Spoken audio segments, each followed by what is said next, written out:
Hey, welcome to Parker's Pensies. This is a channel slash podcast where I explore thoughts in philosophy, theology, nature, and life. And usually I have with me an expert in one of those fields to help me think through stuff. But today it's going to be a solo installment where I am going to be thinking through 2 points of contention between logician J.C. Beall and philosophical theologian James Anderson from their recent conversation on Cameron Bertuzzi's channel, Capturing Christianity. And when I say recent, I mean like yesterday. So there's these 2 points of contention, which I've looked into. I wrote my master's thesis on the God-world relation and the authorial analogy for that relation, that God relates to the world in an analogous fashion to an author relating to their novel. And I think it's a really fruitful analogy. Lots of really good theologians and philosophers have used that in the past. So I wrote a whole master's thesis on it, like 120 pages. And within that thesis were some thoughts on analogy and analogical predication and um, thinking about Christ's incarnation in an analogous fashion to an author writing themselves into a story. So I thought that those 2 points of contention in this debate were they're really fruitful. It's helpful for us to think through these. Should we opt for a truly contradictory Christology, a la J.C. Beall? Like, should we say Christ being truly God and truly man is actually contradictory, or should we opt for a Mysterian model, maybe, from James Anderson, saying, "Look, this is a paradox, or it's a apparent contradiction, but just results from a apparent contradiction. This paradox results from that. It's a macro. It's a merely apparent contradiction resulting from unarticulated equivocation or something along those lines. Should we do that?" Well, that was kind of their debate. It was a friendly conversation, but they disagreed. They had points of contention, and I want to shed some light on this. James Anderson himself has used an authorial analogy in order to argue that God is the author of the world, but not of sin and evil in a morally culpable way. So he didn't really bring that up on the conversation in the conversation, but he's talked with me about that on some of our episodes. I've had them both on the podcast to talk about their works. J.C. Beall's book is The Contradictory Christ. He's a logician, so he's got a ton of logic essays as well. But in this book, he says Christ is a contradictory being. He has contradictory natures, and that is what it is. And it's not a big deal. If you were in the area of philosophical logic, if you were a logician and you were up to date on the modern debates, you'd see that there's a lot of people who think that true contradictions can happen. And so no big deal to apply that to our theology. Now, James Anderson wrote his dissertation on paradox in Christian theology, and he's got a book by that name, which was his dissertation. And Anderson uses a Plantingian model to say, hey, look, this is a warranted it's a paradox. It's an apparent contradiction, but we are warranted in affirming it for various reasons, including the doctrine of incomprehensibility. God is incomprehensible. There's a creator-creature distinction between us. So it makes sense that we wouldn't be able to fully comprehend God, and thus, if there's apparent contradictions like the two natures of Christ, well, yeah, maybe we can't solve that right now, but it's okay for us to believe that and not be idiots. As they said in the conversation, Anderson's model might also be, it might also account for JC's model. Like maybe Christ's nature is truly contradictory, but Anderson can still help us believe in that without being irrational. Though JC's model says, hey, look, true contradictions aren't irrational because we have some, like the liar paradox or the revenge of the liar.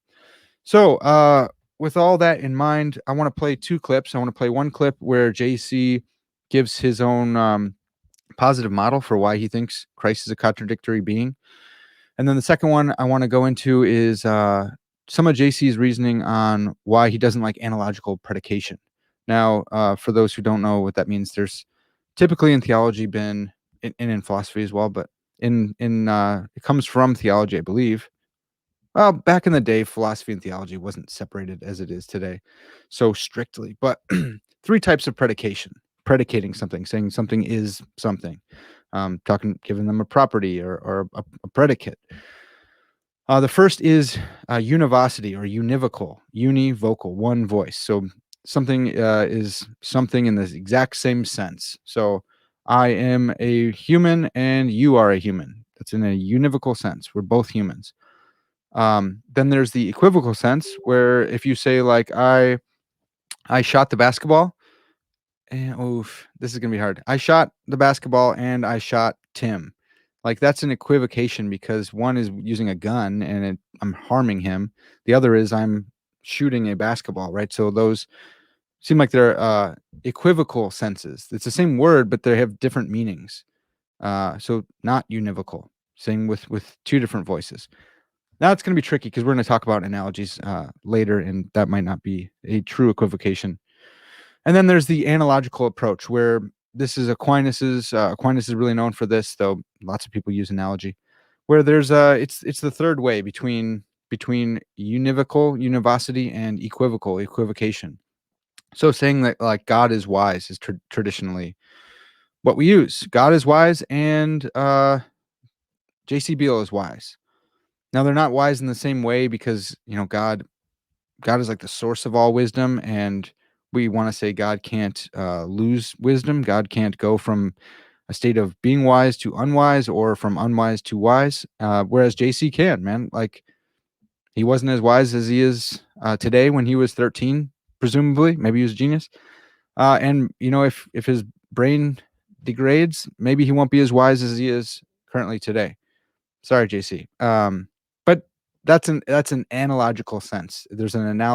They're analogous. JC is wise in an analogous fashion to God, though not in a univocal exact sense. So I may have lost everyone there going into theological language and such, but let's jump in. Let's hear from JC, and then let's analyze it. I'm going to give two different analogies to help us think through Christ's two natures in order to try to avoid contradiction. And then we'll see if we can even use analogies at all. So let us go. The heresies, they are just a history of trying to get around the contradiction of Christ. And if you look at James's book, he makes that case very plain. That you wind up leaving the standard theory, or you wind up with apparent contradiction. And as you said, my view is there are few contradictions in reality as far as science or rational inquiry shows so far. But the wrong view of logic is to think that these things are logically impossible. And when you have a persistent contradiction or persistent appearance of contradiction the way you do in the incarnation, it seems to me like this is a case where the contradiction is true. And in the end, it strikes me as not surprising or radical in a lot of ways when you think, that there's any true contradiction is surprising, but when you think about, the transcendence of God and the immanence of humanity in one person,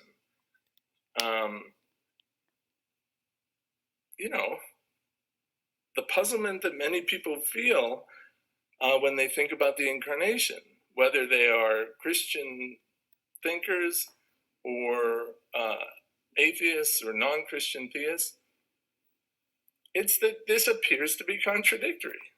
And James and I agree on that. The question is what to do in response to that contradiction. I was muted. All right, so sweet. So that was JC's position. He says that this transcendence and immanence of humanity in one person, that's a true contradiction. And that's okay because JC holds to a subclassical view of logic. JC and James both agree, as JC said, that all these different attempts to cut out, to get around, to get under, to subvert the apparent contradiction in Christology throughout history. All these attempts have ended up in heresy. So you have Docetism, which says, Christ, his physical body was like an apparition. It was like this ghostly thing. And you've heard this. I don't want to get into Gnosticism. It might be a Gnostic view, depending on how we define Gnosticism and such. But it's a heresy. Christ is truly human and truly divine, and Docetism says he's not truly human. Then there's Nestorianism, which a lot of people don't think is that big of a deal, but it's a heresy as well. Nestorianism is the view that Christ is really just two persons. There's the human person and there's the divine person. And so this is an attempt to get rid of contradiction. So, Christ doesn't have two natures in a contradictory sense. He's two people. One has a human nature, one has a divine nature. Heresy, right? Adoptionism. It's the view that Christ, was born a human, and then at some point along the line, maybe in his baptism or something, God the Father adopted Jesus, the human, and he became the Christ, and he took on a human nature. And so maybe he forgoed his human nature there. Heresy. Like, no, he's truly God, truly human, and there was not a time when the Son was not like that. Against Pelagians, like, no, or Arians, no, Christ is not a created being, and that seems like that would make Christ a created being if adoptionism were true. So heresy, false. And then like Apollinarianism, and there's a bunch of others where Christ didn't really have a human mind, but it was the Son's mind, which inhabited this human body, and so it seems like he wouldn't have a human nature. Okay, heresy. I think JC is right. I think James is right that all these attempts to get rid of the apparent contradiction or the true contradiction in JC's case end up in heresy. Yeah, there's like these two ditches, and you need to walk on the straight and narrow path. Otherwise, you end up in the either ditch of heresy. So, getting back to JC, transcendence of God and immanence of humanity in one person equals a contradiction. Now, JC doesn't think that, just a purple unicorn can appear and not appear behind me in the same way, in the same sense. He doesn't think that the principle of explosion follows from a contradiction. The principle of explosion is just like, hey, if you let a contradiction in, anything follows from that, including pink elephants existing and not existing in square circles and all such craziness. No, he goes in for subclassical logics because of things like the liar paradox. The sentence I'm saying now is untrue or is false or is, well, not false, but the sentence I'm saying now is a lie. Maybe let's say that, or is untrue. Whatever. There's the liar paradox. I've done a lot on the liar paradox on this show, so you should know it by now if you followed along. So classical logics has like two truth predicates. There's truth. There's true and false. That's it. And traditionally, there's three laws of logic: the law of non-contradiction, the law of excluded middle, and the law of identity. And now JC and modern logicians have said that's not quite true. There's more that we can say than just true and false. We can say neither true nor false. And this would be contra the law of excluded middle. The law of excluded middle says either A or not A, but not like some third option. It's either this or it's that. And for various reasons, like the liar paradox, maybe this sentence is a lie, or this sentence is neither true nor false. Maybe that sentence itself is well, if it's neither true nor false in the strength and liar, we got a problem. So for whatever reason, the liar paradox leads us to say there are some sentences which are neither true nor false. JC calls these type of sentences and logics which allow them for this third category between true and false, non-true or false, gappy. There's a gap. And the gap between true and false is neither true nor false. So yeah, the law of excluded middle is false. Michael Glansberg, I had him on the podcast. He's another philosopher of logic, a logician, amongst other things, philosophy of language and other stuff. But he says he calls it paracomplete, and I'm sure JC calls it that as well. Besides when he calls it gappy, it's paracomplete. It's not fully complete. A fully complete one would be true or false. But there's a gap in your theory here. Another possibility besides true, false, and neither true nor false is both true and false. And this would be against the law of non-contradiction. Would say that that law is false. JC calls this glutty, and I just hate that word, glutty. Ugh. Glansberg says, paraconsistent. Two things can be consistent even though they're contradictory. Paraconsistent. So both A and not A in the same sense, in the same way. Maybe the liar paradox is such a sentence that is both true and both false at the same time and in the same sense. So that is a subclassical view of logic that it just proves less than the classical logic theory model. So there's four, I think, four truth predicates: true, false, neither true nor false, both true and false. So with that in mind, JC says, hey, look, coming from logic, guys, that's not a problem to have a paraconsistent logic. Christ is both God and man. He's divine and he's human. He is corruptible and incorruptible. He is holding the universe together, and he was a baby infant, 3 pound baby ounce, or 3 pound 9 ounce, whatever, baby Jesus. Fine, it's paraconsistent, it's glutty, and I'm gonna throw up if I have to say that again. No big deal. Now I want to, maybe JC's right. He's been on the podcast. He's made the rounds on all the podcasts. He's really smart, and he would eat my lunch on logic. Maybe that is the case, but I think if we can avoid it, let's avoid it. Let's not go that far. And so here I want to talk about two different analogies. The first up is video game Christology instead of a contradictory Christology. Now, the video game analogy comes from Catherine Rogers, and this is from chapter 7 of Christian Philosophical Theology by Charles Tolliver, I guess is his name. It's spelled like Taliaferro, but I've heard that it's Tolliver, and Chad Miser. Chapter 7 called Incarnation. And Rogers goes over something called the qua move from the medievals. And this qua move, you say, qua Christ's divinity, he is sustainer of the universe. Qua his humanity, he's not. Any attribute that you want to do, you just qua his divinity, qua his humanity. Yeah, is he peccable, as J.C. Beall talks about? Peccable meaning like he's able to sin, or is he impeccable? Well, he's both. It's contradictory. No. Qua his human nature, maybe he was peccable. That's a debate as well. Could Christ have sinned? If he's truly human, it seems like he could, but he's perfect. He was born without a sinful nature. Well, is that really fair then to consider? Whatever, dude. Okay, that's why Anderson kind of balked at the peccability thing. Qua his human nature, he's peccable. Qua his divine nature, he's impeccable.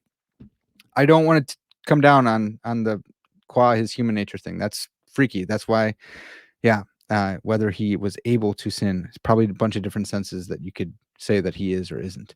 Okay, but the qua move. This has historically been what people use to distinguish different aspects of different properties that the one person, Christ, has. The second person of the Trinity came into time and space. He took on a human nature, and qua that human nature, he was limited in his knowledge. He said he didn't even know the time of his return. Only the Father knows. Well, then he's not truly God. No, qua his divinity, which he wasn't speaking out of, qua those properties, that nature, of course he did. He's omniscient. He's God. God is omniscient. Qua his humanity, limited in knowledge. Qua his divinity, unlimited in knowledge. If that's right to say. Theology is tricky. Okay, so there's this qua move, and Rogers talks about that, and it's great. I love the qua move. John Baer calls this partitive exegesis when you're reading through, when you're exegeting the text. I got this from Tom McCall. Tom, if you're listening, Dr. McCall, if you're listening, thanks for that one. John Baer calls this partitive exegesis. You're parting things. When you read scripture and you say, okay, look, Christ is talking about being limited in knowledge. Okay, well, we'll part that. We'll put that over on this humanity side. Qua his humanity, he is limited in knowledge. Okay, cool. Qua his divinity, before Abraham was, he is. Cool. So, a way to flesh this out, according to Rogers, is through a video game analogy. It's really cool. I really like this one. I hated it at first, but I really warmed up to it. It's pretty cool. She talks about Nick, this kid playing a video game, and it's an analogy. So analogies break down according to her. I think the authorial analogy doesn't break down in the same sense that this one does, but that's for later. So she talks about Nick and virtual Nick. Nick is just he's a human boy, and virtual Nick is Nick's character in the video game. Now, she says, what I want to suggest is that Nick playing is a unity of Nick engaged in the activity of playing and virtual Nick, and that this unity is analogous to the unity of personhood ascribed to God and man in Christ. Nick playing involves something added to Nick, but Nick is a person, and Nick playing is the same person. Ordinary usage supports the claim that there could be a unity between Nick and virtual Nick. So, I mean, if you don't get it, it's Nick's playing this video game, and let's say Nick's mom comes home and says, "Hey, Nick, where are you?" Let's say he's in the living room. She can see him. So the question is not, where are you in this time in this space? Like, I can see you on the couch playing the video game. She means, qua the video game, where are you? Which map are you on? Are you on the winter map or are you in the summer map? Where are you maybe in your progress of the game? How far along are you? Where are you at? You at level 1? You at level 20? Where are you, Nick?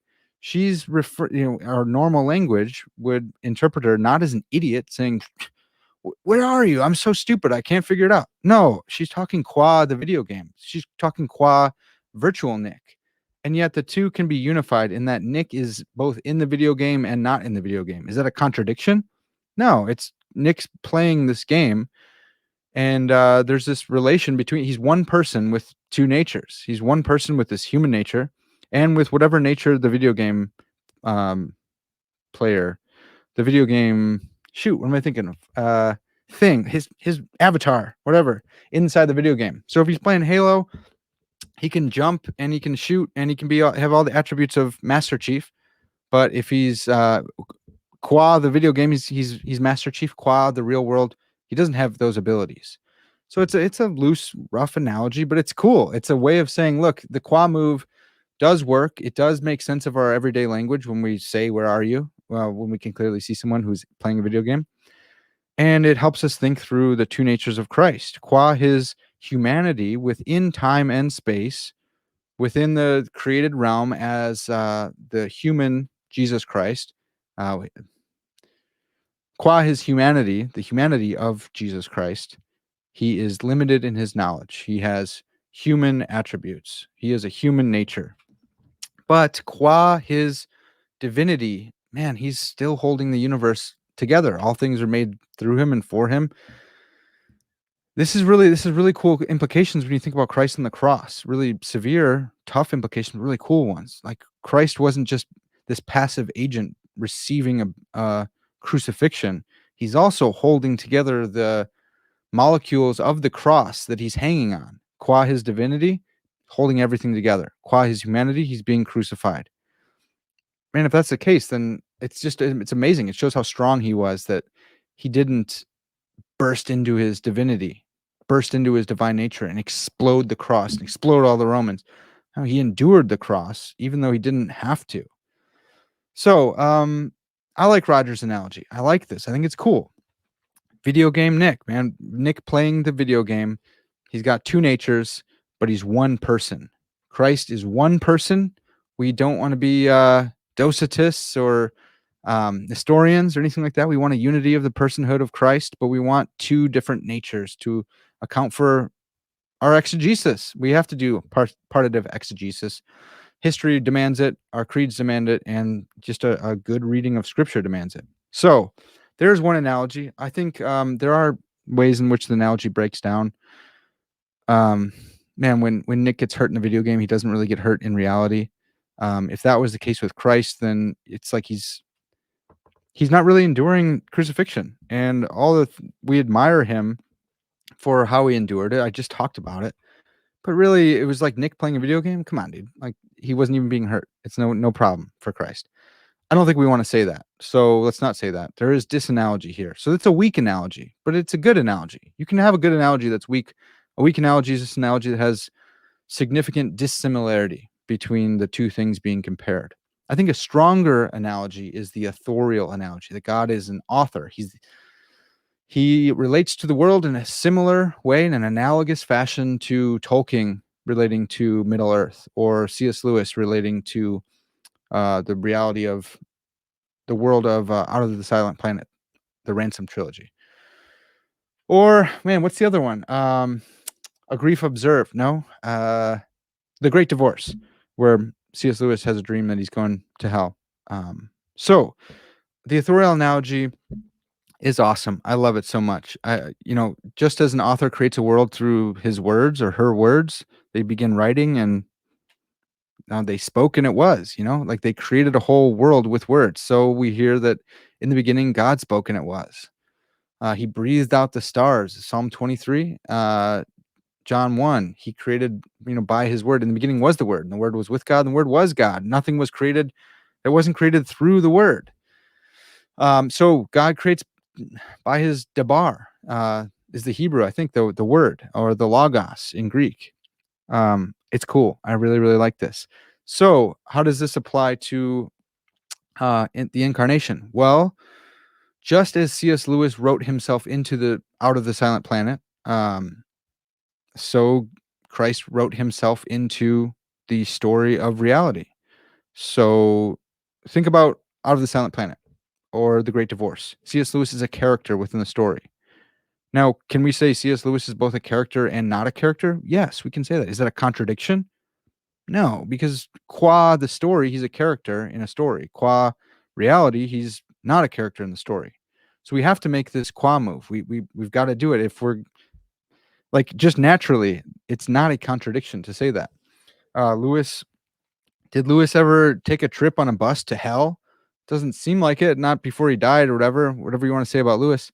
Not while he was writing that story or the year after the story came out. But in another sense, yeah, Lewis was a character within the story, and he rode this bus from hell to heaven to talk with people. Qua the story, Lewis had limited knowledge. He didn't know what was going on around him in Oxford while he was writing that. But qua his humanity in reality, yeah, he did. He knew what was going on. So the Lewis inside the story had limited knowledge, whereas the Lewis outside the story had the full knowledge that Lewis had. Lewis had two different natures there. He had different characteristics. Still the same Lewis, like he wrote himself into the story. It's still C.S. Lewis in there, but he has different attributes. You can predicate different things of him. This qua moves allows us to get around the contradiction. That's cool, man. I really like that. I think that these analogies are really helpful. I think the authorial analogy is a stronger analogy. Let me just explain what the difference. So a strong analogy is strong when things compared, one, share a large or decisive number of relevant similarities, and two, do not exhibit a large or decisive number of relevant differences. A weak analogy is an analogy in which the things that are compared do not share a large or decisive number of relevant similarities. And they do exhibit a large or decisive number of dissimilarities. This is from Peter Fossel and Julian Baggini from their philosophical compendium. They got a book. It's a philosophy book. You can find it. And The Philosopher's Toolkit, that's what it's called. So there's all sorts of philosophers that talk about analogy. This is really helpful. I think this is a helpful distinction. I think that the video game analogy is a weak analogy because there are a decisive or a large amount of relevant dissimilarities between Christ and what's the kid's name? Timmy? Nick. Nick. Between Christ and Nick, I think there's a relevant number of dissimilarities, but between Lewis and Christ, I think Lewis, the author, writing himself in, I think that there's more similarities than dissimilarities. I wrote my whole master's thesis explaining why this is such a good why the authorial analogy is so amazing. So I'll do more on that later if anyone's interested in that. But these are two ways, video game Christology and authorial Christology, two ways to explicate the qua move, that qua his humanity, Christ has certain attributes, predicates, properties. Qua his divinity, he's got other ones. These two are in contradiction with each other. I don't think there's any mingling. Is that Eutychianism? I don't think there's any mingling between the two natures. But I think the one person, the second person of the Trinity, the Son, has two natures. They are contradictory, but he is not a contradictory being, because qua his humanity, he acts a certain way. Qua his divinity, he acts a different way. Maybe it is. Maybe it turns out to be contradictory after all. I don't think so. I think we can avoid it with the qua move, and we can explicate it in various different analogies. But JC doesn't like analogies. He doesn't like analogical predication. So let's pull another clip from Cameron's awesome stream the other day, where JC goes over his beef with analogy. When you say that God is wise or loving, and we say, well, loving entails this or that, and then there's an apparent issue, and then we say, well, when God loves, it doesn't have all those entailments. I sort of say, look, it's either the same predicate or it isn't. And you want to say, I'm going to use peccable and impeccable, which is not in the councils as far as I know, but it's clearly something that's been heavily discussed in the tradition. When we say that Christ is impeccable, because God, so it's absolutely false that God can sin, which is all impeccable amounts to. So Christ being impeccable entails that Christ, it's false that Christ can sin. But Christ is human. So I'm not arguing for this. I'm just picking one example to get to. Okay. But because Christ is human, it's true that Christ can sin. So Christ is peccable. Now, if you accept, and this sort of brings us back to Cameron's initial question to you, if you accept, we could do this with mutable and immutable, probably should have, but I'll just stick with the peccability.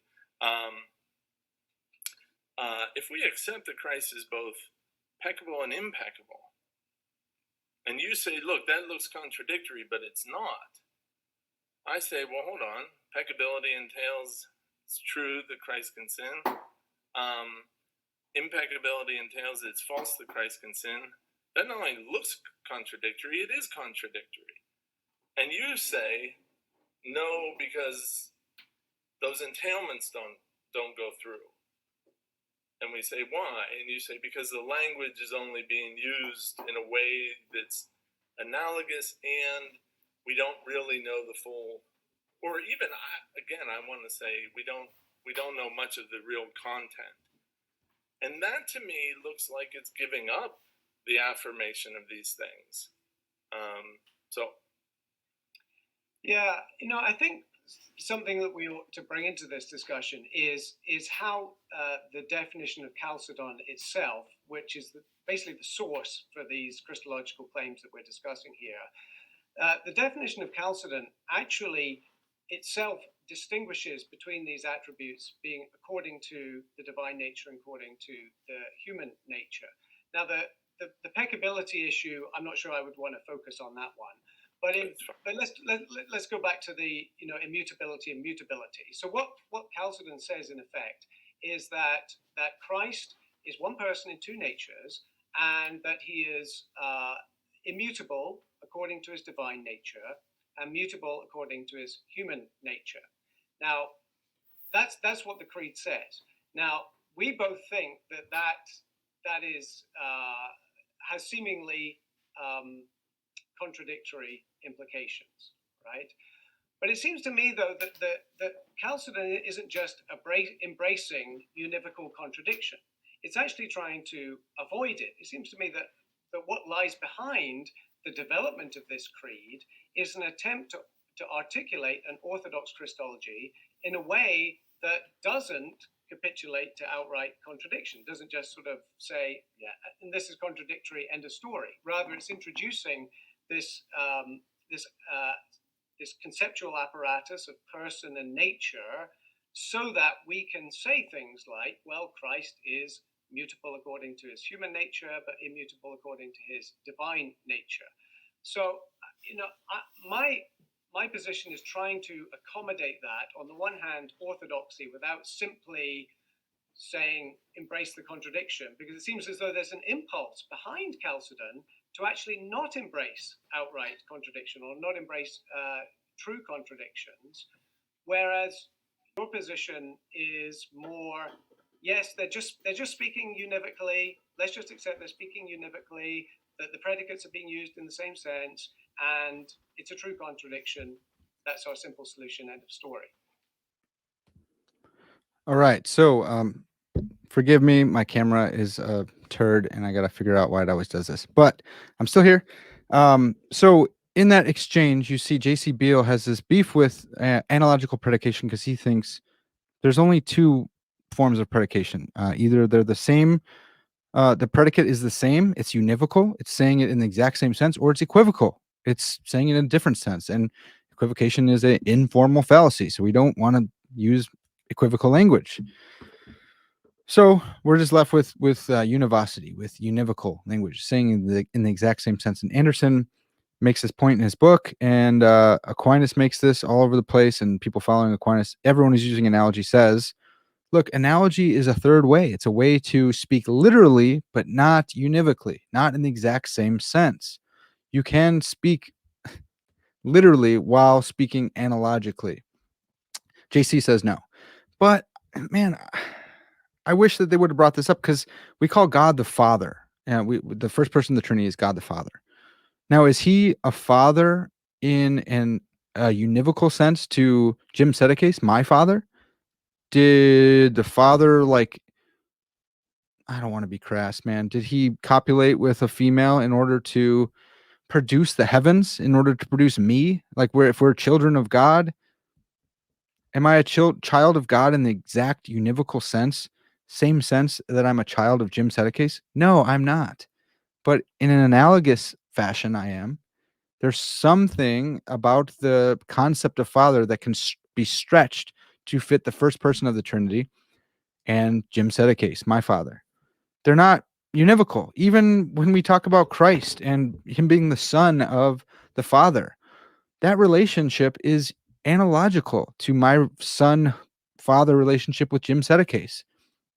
It's not univocal. And if we say that, then if we say it is univocal, man, that's what the Mormons say. And they say some really weird, gross stuff about how Christ came about through the Father and Mary. Like, all right. That's my understanding of Mormon theology. If there's Mormons out there listening and you got beef with that, just shoot me a message and correct me.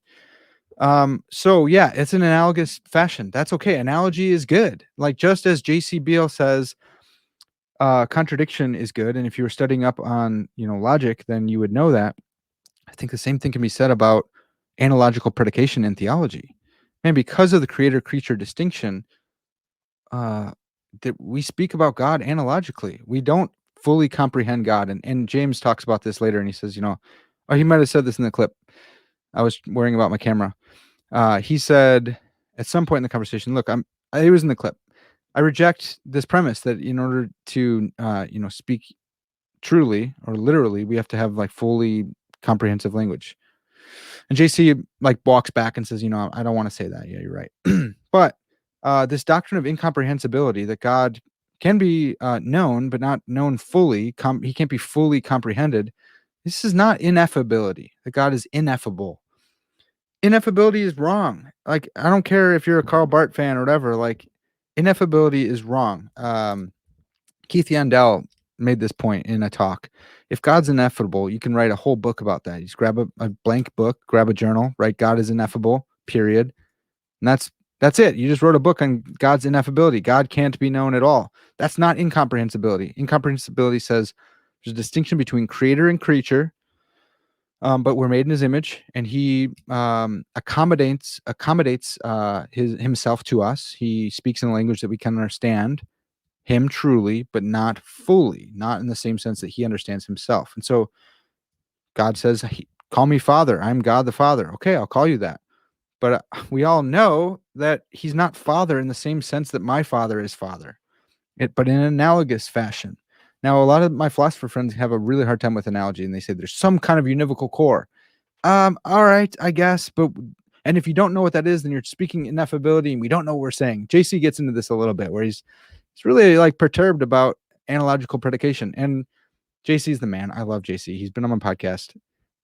He's not offended by this, I know, because he's a philosopher. So if I get kind of animated, don't worry about it. I won't be disrespectful or anything like that. But I mean, like the Stanford Encyclopedia entry on analogy says, an analogy is a comparison between two objects or systems of objects that highlights respects in which they are thought to be similar. Further, another logician, Irving Copey, super duper famous logic book, explains that to draw an analogy between two or more entities is to indicate one or more respects in which they are similar. So in drawing analogies, this is me, we compare things or concepts that are similar in at least one significant sense, but different in other senses, such that a comparison elicits a deeper understanding of one or more of the things or concepts being compared. We can compare God to an author because there's significant similarity between the two. Though God authored the world in a different sense than Tolkien authored Middle Earth. Okay, cool. Yeah, that's right. It's a strong analogy, as I've argued, because there is a large amount of relevant similarities and there's not a large amount of relevant dissimilarities.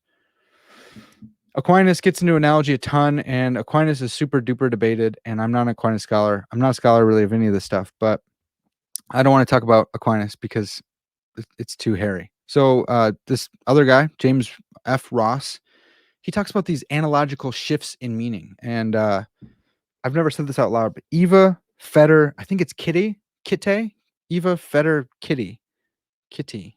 In her book Metaphors, she talks about analogies, and she uses this analogical shift of meaning from James Ross, and she demonstrates its utility and everyday use in saying things like she dropped her paint can, she dropped her hem, she dropped her stitch. Now, dropped there is still a literal sense, but it's not univocal. The word dropped is being used in like similar senses, but there's still dissimilarity. It's not univocity. And like there's a whole Oxford book on metaphor and analogy, like saying that this is a legit thing that we can do. You're stretching the concept appropriately to encapsulate things which are similar enough to use an analogy for, but dissimilar enough such that they are not univocally speaking in the same sense. Kitty explains that although they involve analogous meanings of the term dropped, they are all literal senses and literal uses. She goes on to explain that the relation between what she did to her paint can was analogous to what she did to her hem, and that these in turn were analogous to what she did to her stitch. So, analogy allows us to speak literally and not univocally. It seems like this is a legit third way. I don't like it seems like a legit thing. And not only that, but some philosophers, cognitive scientists, and such literary critics say that like analogy is so important that we can't even think without analogies. And I have in mind Douglas Hofstadter and Emmanuel Sander. Their book, Surfaces and Essences, Analogy is the Fuel and Fire of Thinking. And they say, like, hey, look, there's no thinking without concepts. Concepts are the building blocks of thought. But you don't get concepts without analogies. We need analogies in order to make these brain bows, which is a great word, a brain bow between different things that we've already experienced. And so we can extend our cognition through making analogies. And we do this all the time. And they give examples of really fun analogies that we use in our everyday life, which are called, I don't know how to pronounce these either, but I think it's called a zeugma, Zeugmas, MAS, zeugmas. And they talk about zeugmas and concepts, and they talk about we use these to make jokes all the time, or to be clever or whatever. We say, hey, I'll be right down, I just got to brush my hair and my teeth. Is brush being used in a univocal sense in that sentence? I have to brush my hair and my teeth. No, those are two different things. The word brush is, I don't think it's being used in an equivocal sense there. I think it's being used in an analogous sense. The concept can be stretched to fit both of those accurately. There's something that there's a univocal core between the two brushings, whatever. But it's not univocity. Like brushing your teeth is different than brushing your hair. uh, Another one they give is, you will enjoy this zeugma as much as a piece of chocolate or of music. They say this sentence has a couple of complete zeugmatic aspects. Firstly, it plays on two senses of the noun piece. You will enjoy this piece. So there's a piece of music, but it's not a thing that you grab. A lot of people think musical composition, musical pieces are abstract objects, created abstract objects. Whatever the case on that, it's different than piece as it's used in a piece of chocolate. In some readers' recognition of this contrast, will evoke a smile, even though there's no denying that both usages of the word are completely standard. Secondly, it plays on three senses of the verb enjoy. One involving a gustatory experience, another involving an auditory experience, and yet another involving the savoring of a linguistic subtlety. So they go on and and zeugmas are really fun. They use an Italian zeugma. Different languages have different verbs and stuff like that. So an Italian zeugma, where they say, "Let me wash my face and my teeth," they say, instead of brushing my teeth, "Wash my teeth," and it's clearly different senses. Like, we need analogy. We use it all the time already. It's in our language. Anderson made this point clear as well. But analogical predication is a thing, and it is a thing in theology. And so it's okay to use that. It's okay to make analogies between, well, we need to make analogies that are along the same grain as the biblical text, as Kevin Van Hooser would say. We don't want to make an inappropriate analogy between God and man, sure. But if we're like the video game one, you might say is inappropriate. I don't think it's inappropriate. But the authorial analogy comes from Scripture. Like, we talk all about God creating the world with words. You can draw that analogy right out of Scripture. Our tradition talks about the book of nature and the book of Scripture. Like, it's there. It's all there. It's there the whole time. So all this to say, maybe JC's right, and maybe subclassical logics is legit. If so, then maybe Christ's nature is contradictory, but it's not a problem for us. It freaks me out. I don't want to go that route. I had Michael Glansberg on to help me avoid subclassical logics and hold on to classical logics. It's really complicated, but listen to that episode if you want help getting pulled up out of subclassical logics. I'm with James Anderson. I think that if we don't have to, let's not say Christ's nature is contradictory. Let's use the qua move, and let's use analogies like the video game analogy, or even better, the authorial analogy, in order to explicate how Christ has two natures, how one person can have different properties, different natures, and yet it's not contradictory. There's my thoughts on that debate conversation. I think that it was really good. There's a lot more to it. I suggest you all go and listen to it. It's like 2 hours, but it's super good. And I look forward to having JC back on the podcast. I'd love to talk more about analogy. I'd love to research this more. And James in the future. So I love what Cameron's doing. I love JC, and I love James Anderson. These guys are awesome. So those are my thoughts. Let me know in the comments what you guys think. If you guys think the video game analogy has any legs, the authorial analogy has any legs, if you want to hear more about my master's thesis, let me know. Put it in the comments. Share this with somebody who needs to hear about why we might want to avoid saying Christ is contradictory. And if you haven't yet, subscribe, like, comment, all that good stuff. Thanks, guys. Peace.